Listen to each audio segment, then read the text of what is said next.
underline. Omong dikit tapi nyelekit. Bersama Om Bob.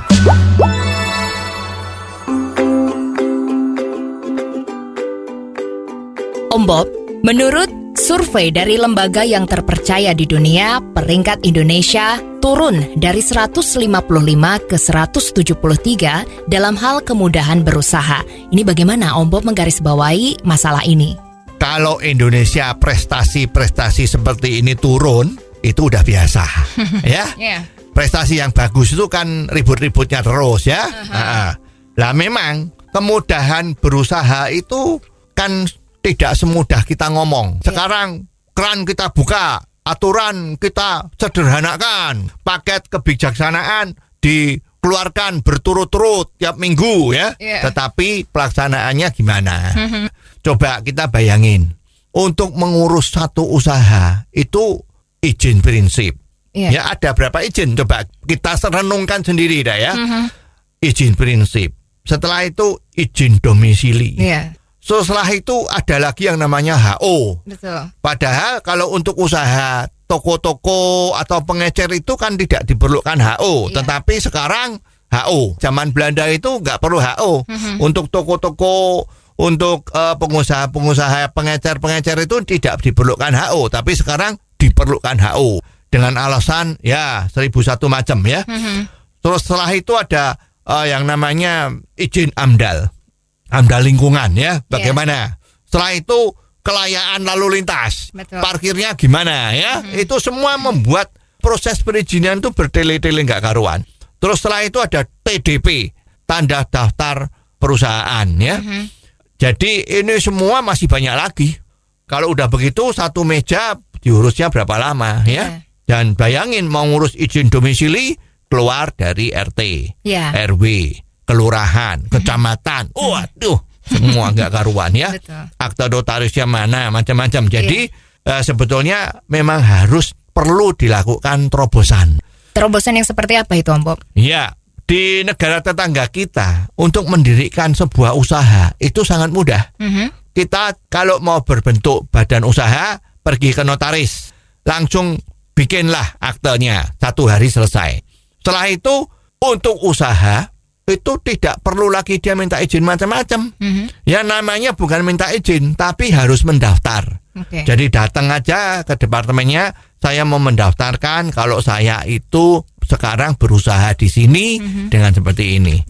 Keluarin KTP-nya, kasih NPWP, selesai. Jadi tidak macam-macam. Nah, sekarang ini kalau udah macam-macam repot. AMDAL aja itu gimana? Perusahaan yang kecil-kecil di AMDAL. AMDALnya susah, harus bayar konsultan. Konsultannya ternyata juga nggak ngerasa apa-apa ya. Betul. Katanya UUD. Asal ada duit, selesai. Lah itu kan nggak bagus ya. Padahal orang-orang yang kepingin berusaha di sini itu pengennya juga seperti itu. Lebih cepat, lebih bagus ya. Tapi kadang-kadang itu ada maksud-maksud tertentu yang tujuannya adalah untuk memungut pungutan dengan alasan ini harus lembur dan sebagainya. Itu menjadi problem. Dan mintanya juga biasanya nggak terang-terangan ya. Nah, itu yang bikin susah pengusaha. Kalau ada tarifnya resmi dari pemerintah mestinya itu lebih gampang. Ya kalau memang ngurus HO harus bayar sekian, yang transparan. Langsung jadi 1 hari misalnya seperti itu ya. Ada satu proses izin luar negeri itu yang sangat ekstrim ya. Jadi kalau ada seorang pengusaha mengajukan perizinan, syaratnya sudah oke, syarat prinsip dah ya, nggak usah syarat yang ditarik-tarik. Itu kalau di dalam batas tertentu 7 hari itu tidak selesai, maka pejabat yang mengeluarkan izin itu dia akan dipecat.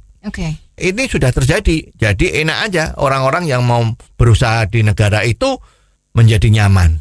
Nah, kapan Indonesia akan seperti itu? Terpulang pada birokrat kita semua ya. Apakah birokrasi bisa dikikis? Apakah birokrat yang menduduki posisi-posisi tempat-tempat perizinan ini mempunyai sifat yang pro kepada reformasi? Mestinya pakai aturan seperti itu. Berapa hari selesai, tetapi dipantau. Ya nggak cuman berapa hari selesai, tapi tidak ada yang mantau. Iya. Kalau ada yang mantau juga nggak enak. Rikuh pekiwuh. Wah, ini teman sendiri gimana ini kalau aku keras nanti Iya. nggak enak. Nah, itu juga menimbulkan masalah ya. Iya. Jadi sekarang kalau kita mau berubah, dimulai dari kita sendiri. Kalau kita tidak mempersulit orang, diharapkan semua orang juga tidak mempersulit dan rezekinya datang dengan lancar, Iya. gitu kan? Oh, jadi begitu ya Om Bob. Jelas deh sekarang. Terima kasih Om Bob untuk waktunya. Sampai ketemu lagi di waktu yang akan datang. Untuk kritik dan saran, Anda bisa kirimkan SMS ke 0856 4141 6767. Sekali lagi, 0856 4141 6767. Underline. Omong dikit tapi nyelekit. Bersama Om